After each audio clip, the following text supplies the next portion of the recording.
Okay, so iOS 26 drains battery life. Here's what you can do to save yourself some battery life. This is an iPhone 15 Pro. So first off, in settings, you can go to battery, power mode. You want to go into power mode and turn on adaptive power.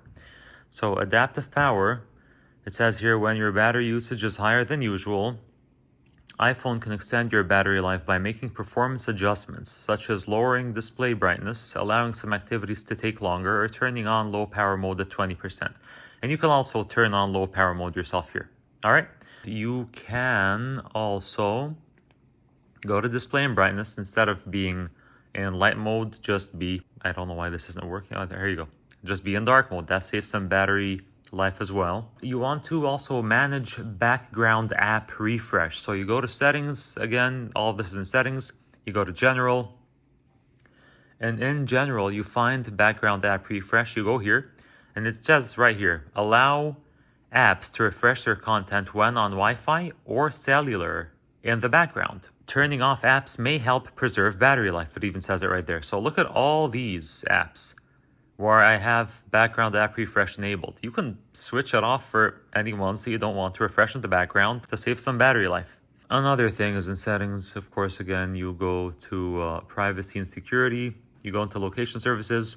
It tells you right here, location services uses GPS, Bluetooth, and crowdsourced Wi-Fi hotspot and cell tower locations to determine your location. And right here, it says this iPhone is being used for location sharing. So what you can do to save some battery life is to just adjust those apps to use your location only while using the app, or just turn it off entirely for non-essential ones. You can also reduce notifications in general, like turn off push notifications for apps that aren't critical to avoid frequent screen wake-ups. You can use Wi-Fi primarily. So just make sure to turn this on.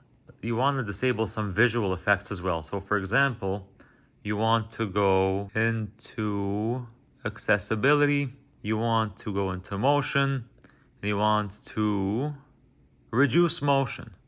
It says reduce the motion of the user interface, including the parallax effect of icons. So when you reduce motion, you save some battery life. All right. Other than that, again, in accessibility and display and text size, you want to reduce transparency. I already have that done. So turn this on.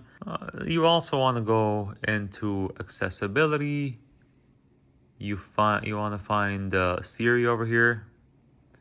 And then you want to, if you have always listen for Siri turned on, turn that off. That basically says, if you have this turned on, it listens for Siri or Hey Siri when your iPhone is facing down or covered. Switch this off to save battery life as well. I hope you liked it and found this useful. Please like, share, and subscribe, and I'll see you in the next one.